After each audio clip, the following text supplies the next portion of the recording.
woman blocking his path. She tells the monk she will not let him pass unless he either sleeps with her, kills the dog by her side, or drinks the jug of alcohol she is holding. The monk thinks killing the dog would be terrible, and sleeping with her would destroy his ordination. So he decides to drink the alcohol, believing this is the lesser of the three evils. However, after drinking the alcohol, he's so drunk that he kills the dog and sleeps with the woman anyway. Giới cấm cuối cùng là không được sử dụng chất say. Một trong những câu chuyện ưa thích của thầy trong thiền về một nhà sư đi trên đường gặp một người đàn bà chọn đường. Bà đã bảo nhà sư là bà sẽ không cho nhà sư bước qua trừ phi nhà sư ngủ với bà, hoặc là giết con chó bên cạnh bà, hoặc là uống bình rượu trong tay bà cầm. Nhà sư nghĩ giết con chó thì kinh khủng quá, và ngủ với bà thì lại phá giới. Vì vậy nhà sư quyết định uống bình rượu và tin rằng đây là việc nhẹ, tội nhất trong ba việc ác. Tuy nhiên sau khi uống rượu, nhà sư đã quá say nên đã giết luôn con chó và ngủ luôn với bà. Of course, this story isn't meant to convey an actual historical event. When this parable has come up in the past, people always say things like, why didn't he just walk around her or go back the way he came? Logically, the monk could have avoided the whole situation. But this parable isn't meant to convey is meant to convey the truth that intoxication leads to worse actions of body, speech, and mind. Dĩ nhiên là câu chuyện này không mang ý nghĩa một sự kiện lịch sử thực sự. Khi ẩn dụ này được nêu ra trong quá khứ, thì người ta luôn nói như là sao nhà sư không đi vòng qua và ta như là trở về lại con đường cũ. Lý ra nhà sư có thể tránh được mọi chuyện, nhưng câu chuyện này mang một ý nghĩa rằng chất say đưa đến những hành vi tệ hại của tư tưởng, lời nói và việc làm. Alcohol lowers our inhibitions and other drugs as well, perhaps, and thus allows our negative habits to gain control. While drunk, people do all sorts of stupid things, like saying harmful things they regret later, not to mention drunk driving and getting into fights and so on. Alcohol in itself is just a liquid. The problem is in how it affects our minds. Rượu làm giảm đi sự kiềm chế trong ta, và do đó có thể cho những thói quen xấu được lộng hành. Khi say, người ta làm đủ mọi thứ chuyện dại khờ, như nói những điều tai hại rồi sau đó hối lỗi, không nói đến những chuyện lái xe rượu hay đánh nhau v.v. Rượu tự nó cũng chỉ là một loại chất lỏng. Tuy nhiên vấn đề là làm thế nào nó lại có ảnh hưởng đến tâm trí của ta, mờ ám tâm trí của ta. Some people might say that having just a little bit, just enough to make you feel warm and smile, isn't a bad thing. Of course, if someone just drinks a little alcohol, maybe there won't be a problem in that instance. However, we have to take a longer view and understand that we are imprinting upon our minds the tendency to seek some kind of happiness in consuming alcohol. Karmically, this sets the stage for more alcohol consumption in the future. This does not necessarily mean that we are destined to become alcoholics in this life or the next. Perhaps we will instead have less intelligence or less ability to focus the mind when we want to do so in a future life. No matter the exact outcome, indulging in intoxicants is directly opposed to our goal of a clear, intelligent, awakened mind.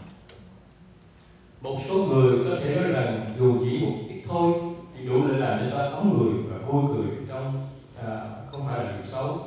Dĩ nhiên, nếu ai đó chỉ uống một chút, có lẽ sẽ không có vấn đề gì trong lúc đó. Tuy nhiên, chúng ta hãy nhìn xa hơn một chút và hiểu rằng là chúng ta đã in dấu, đã ấn vào đầu của chúng ta, đã ghi dấu trong mình có khuynh hướng là đi kiếm một thứ lạc thú bằng cách uống rượu.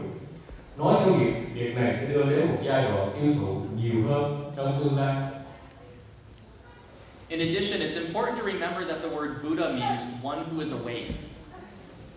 A Buddha is therefore a being who has woken up from ignorance and who sees the truth clearly. How can we hope to wake up and see clearly if we're cultivating the habit of clouding the mind? When we indulge in intoxicants, whether alcohol or some other drug, we're pointing ourselves in the opposite direction from Buddhahood.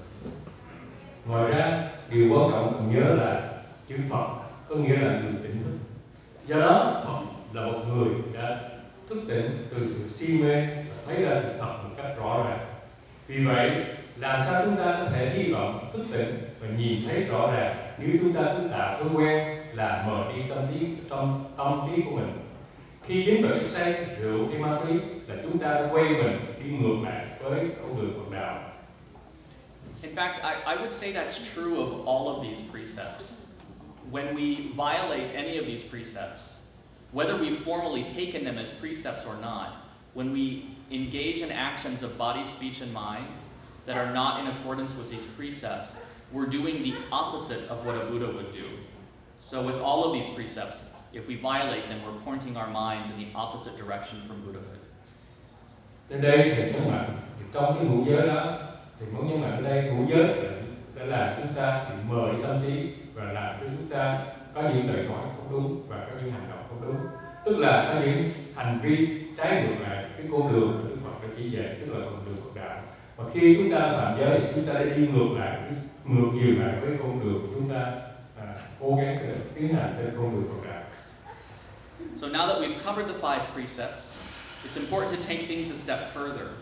As Buddhists in the Mahayana tradition, in which we take the Bodhisattva vow to save all beings, avoiding these forms of misconduct is not enough. We also need to act in positive ways to cultivate the merit needed to achieve Buddhahood, so we can really help suffering sentient beings.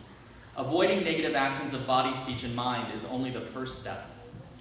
Giờ đây, chúng ta học qua ngũ giới.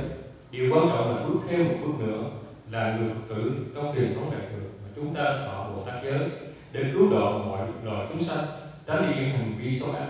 Này chưa đủ, chúng ta còn cần phải hành động một cách tích để gieo trồng công đức hầu cả thành Phật đạo, để có thể thực sự cứu giúp chúng sanh đau khổ, tránh đi hành vi xấu ác, một thân, khẩu và ý là bước đầu tiên, tức là ngũ giới, là trong bước đầu tiên trong giới định tuệ.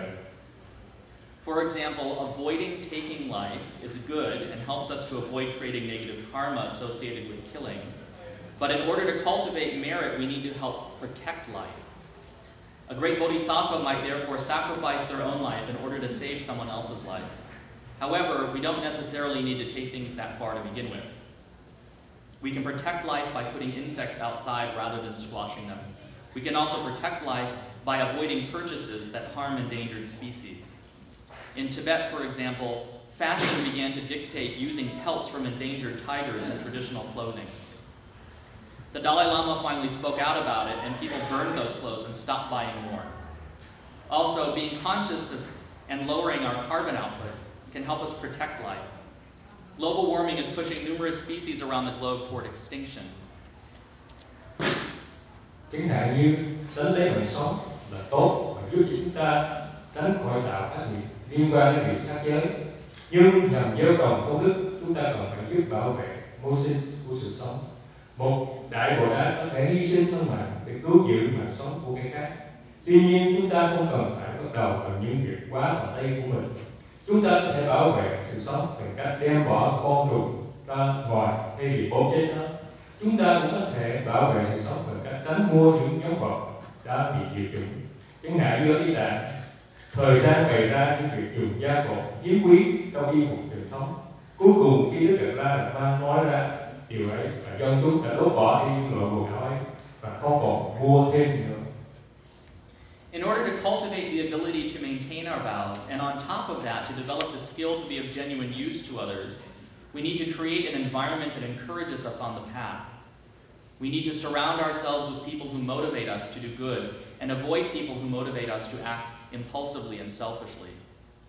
Nhằm rèn luyện khả năng giữ gìn giới luật và hơn thế nữa để phát triển khả năng hữu ích xác thực với người khác, chúng ta cần phải tạo một hoàn cảnh khích lệ cho chúng ta trên tiến trình này. Chúng ta còn phải hòa mình với những người và thúc đẩy mình làm việc tốt, làm và tránh đi những sự lôi kéo của những người mà làm đi trong việc bốc đồng và kỳ.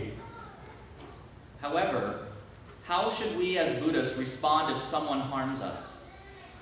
If someone steals from us, for example, we should mentally do our best to let it go, to give up our attachment to what has been taken from us. Clinging to something that is gone will not bring us happiness, so we should let it go. Calling the police to catch the thief does not, in my opinion, contradict this non-attachment.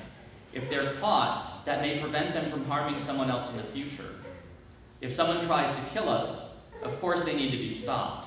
but doing so out of anger or hatred will only harm us. Là Phật tử, làm thế nào chúng ta có thể đáp ứng lại những người hãm hại chúng ta? Nếu có người ăn cắp gì của ta cái hạn, thì chúng ta phải cố gắng buông bỏ về mặt tâm lý, buông bỏ sự chấp trước về những món đồ đã bị mất, dính mắc hay tiếc rẻ những gì đã mất, chẳng mang lại hạnh phúc trong chúng ta. Vì vậy chúng ta cần phải buông bỏ, gọi cảnh sát cho các kẻ trộm theo thầy, không đi ngược lại với sự vô trách này. Nếu kẻ trộm bị bắt, nó có thể ngăn ngừa chúng để làm thiệt hại cho người khác trong tương lai. Nếu ai đó cố ý với ta, dĩ nhiên là chúng ta cần phải ngăn chặn, nhưng làm vậy trong sự tức giận hay thù ghét chỉ là hại cho ta mà thôi. In any way that someone tries to harm us, we must work hard to avoid allowing anger or resentment to arise in our own minds. Instead, we should remember that we created the karma for the negative things that happen to us, and that those who harm us are also suffering sentient beings. We need to really understand that people harm us because out of ignorance, they're simply trying to be happy. If we don't respond with anger and we don't try to get revenge, we might in fact shock them enough that they will reconsider their behavior in the future. Trong bất kỳ cách nào mà người khác hại ta, chúng ta cần phải cố gắng tránh để cho giận dữ hay oán hận nổi lên trong tâm trí của ta. Thế vào đó, hãy nhớ rằng chúng ta đã tạo ác nghiệp cho những điều xấu ác này xảy ra, và những kẻ hãm hại ta cũng chỉ là chúng sanh đau khổ. Chúng ta cần phải thật sự hiểu rằng người làm hại chúng ta là do vô minh, si mê, và họ chỉ đơn giản cố gắng để mưu cầu hạnh phúc.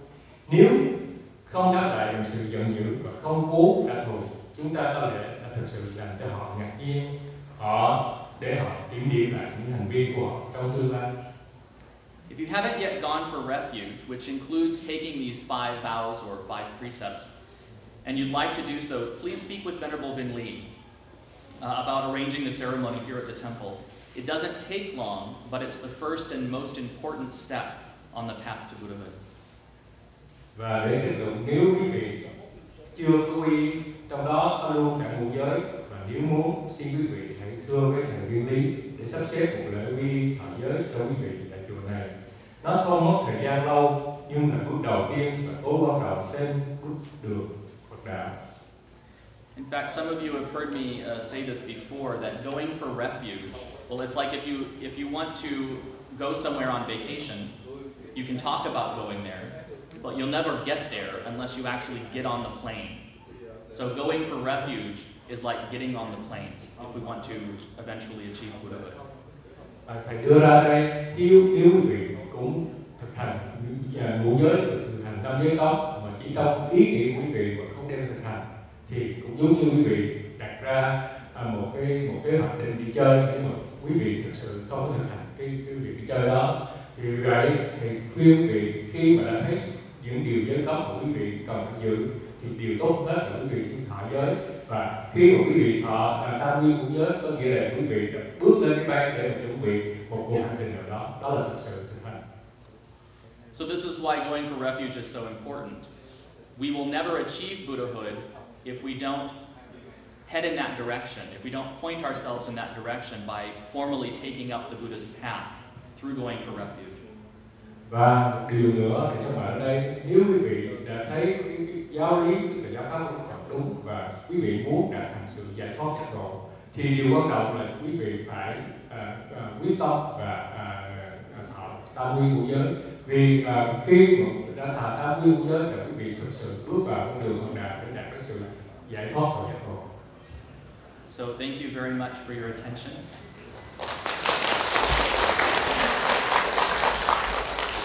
Nguyện